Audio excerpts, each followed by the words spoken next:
प्रिय भक्तों, राधे राधे।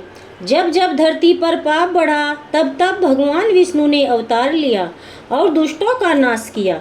भगवान विष्णु के अब तक कुल 9 अवतारों का अवतरण इस धरती पर हो चुका है। हिंदू पुराणों धर्म ग्रंथों के अनुसार भगवान विष्णु का 10वां अवतार कल्कि अवतार के रूप में कलयुग में जन्म लेगा। यही कलयुग में वे कल्कि अवतार की प्रतीक्षा में आज भी 7 महापुष्टि रहे। आज हम आपको बताएंगे वह 7 चिरंजीवी कल्कि अवतार से कब और कहां मिलेंगे। अंत तक बने रहिएगा। और दिव्य पुरुषों की सूची में सबसे पहले चिरंजीवी महापुरुष राम भक्त हनुमान जी का नाम आता है। हनुमान जी को माता सीता ने चिरंजीवी होने का वरदान दिया था और भगवान श्री राम से बजरंगबली को कलयुग के अंत तक धर्म राम कथा का प्रचार करने की आज्ञा मिली थी।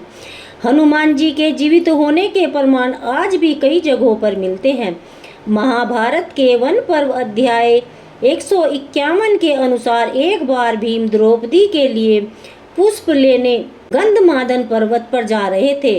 तब उसकी मुलाकात हनुमान जी से हुई और कहा, यह भी जाता है कि हर 41 साल के में बजरंगबली श्रीलंका में मातंग कबीले में ब्रह्म ज्ञान देने आते हैं।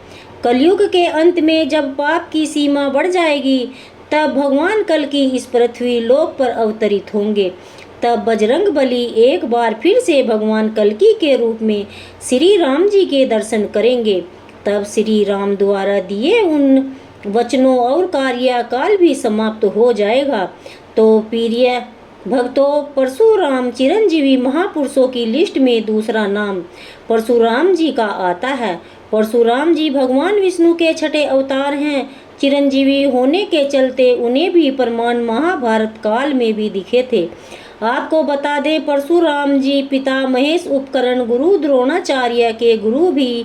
पौराणिक कथाओं के मुताबिक भगवान कल्कि के गुरु भी परशुराम जी होंगे। महाभारत काल में भी उनका निवास महेंद्रगिरी पर्वत ही था और आज कलयुग में वह इसी पर्वत पर तपस्या में लीन होकर कल्कि अवतार की प्रतीक्षा कर रहे हैं। अगले महापुरुष राजा बलि हरि भक्त प्रहलाद के वंशज थे। उन्होंने अपने बल से तीनों लोकों को जीत लिया था। इसके साथ उनको बहुत बड़ा दानवीर भी माना जाता है।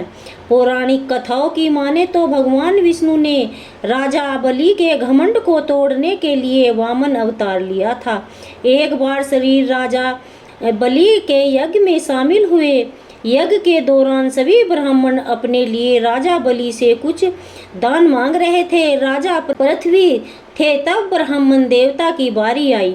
उन्होंने सिर्फ 3 पग भूमि राजा बलि से मांग ली। तब राजा बलि उपस्थित सभी ब्राह्मण हंस पड़े। राजा बलि ने कहा, आप छोटे छोटे पैरों से कितनी जमीन नाप पाएंगे। अब राजा बलि ने कहा, जहां आप चाहती विपक्ष अभी ले लो। और तब ब्राह्मण देवता ने अपना विराट रूप धारण कर लिया और एक पग में देवलोक और दूसरे पग में पृथ्वी और पाताल लोक नाम लिया। इसके बाद उन्होंने कहा, तीसरा पग कहाँ रखूं राजन। राजा बलि ने अपना सिर आगे कर दिया और वह मन देवता से राजा बलि के सिर पर पैर रखकर उन्हें पाताल लोक भेज दिया। उन्हें सूतल लोक में फंसा दिया और वह अपनी मुक्ति के लिए कल्कि अवतार की प्रतीक्षा कर रहे हैं। विशेष अर्थ मित्रों, हम बात करेंगे चौथे महापुरुष लंकाधिपति विभीषण के बारे में। विवरण प्रभु राम के अनन्य भक्त थे। जब लंकापति रावण ने माता सीता का हरण कर लिया तब विष्णु ने अपने भाई रावण को काफी समय हुआ और भगवान राम से शत्रुता न करे। उसके बाद रावण ने उन्हें अपनी लंका से निकाल दिया।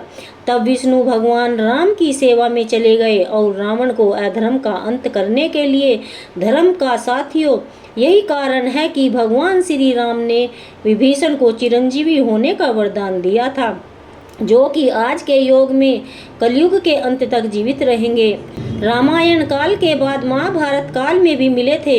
युधिष्ठिर के राज सूर्य यज्ञ के दौरान सहदेव विभीषण की मुलाकात हुई। कलयुग में विभीषण कहाँ हैं, इस बात की जानकारी तो किसी को नहीं, लेकिन यह जरूर पता है कि उनका उस युग में भी होने का सिर्फ एक ही लक्ष्य है, जो अपने प्रभु के अवतार कल की सिलना अश्वत्थामा इंसाफ। महापुरुषों में अश्वत्थामा का नाम भी शामिल है। गुरु द्रोणाचार्य के पुत्र अश्वत्थामा आज भी पृथ्वीलोक पर मुक्ति के लिए भटक रहे हैं। महाभारत के युद्ध में अश्वत्थामा ने कौरवों का साथ दिया।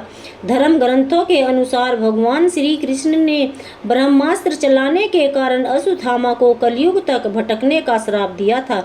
अश्वत्थामा के संबंध में प्रचलित मान्यता है कि मध्य प्रदेश के असीरगढ़ किले में मौजूद प्राचीन शिव मंदिर में अश्वत्थामा हर दिन भगवान शिव की पूजा करने आते हैं। अश्वत्थामा भी कल की अवतार की प्रतीक्षा कर रहे हैं। कहा जाता है अश्वत्थामा भगवान शिव का इकलौता ऐसा अवतार है जिनकी पूजा नहीं की जाती, परंतु कल की अवतार में अश्वत्थामा का एक अहम रोल होगा, जो आने वाली पीढ़ियों तक उनका गुणगान करेंगे। महर्षि व्यास अश्वत्थामा के बाद छठे चिरंजीवी महापुरुष हैं। महाव्यास महर्षि वेद व्यास के नाम से भी जाना जाता है, क्योंकि उन्होंने ही चारों वेद, महाभारत, 18 पुराणों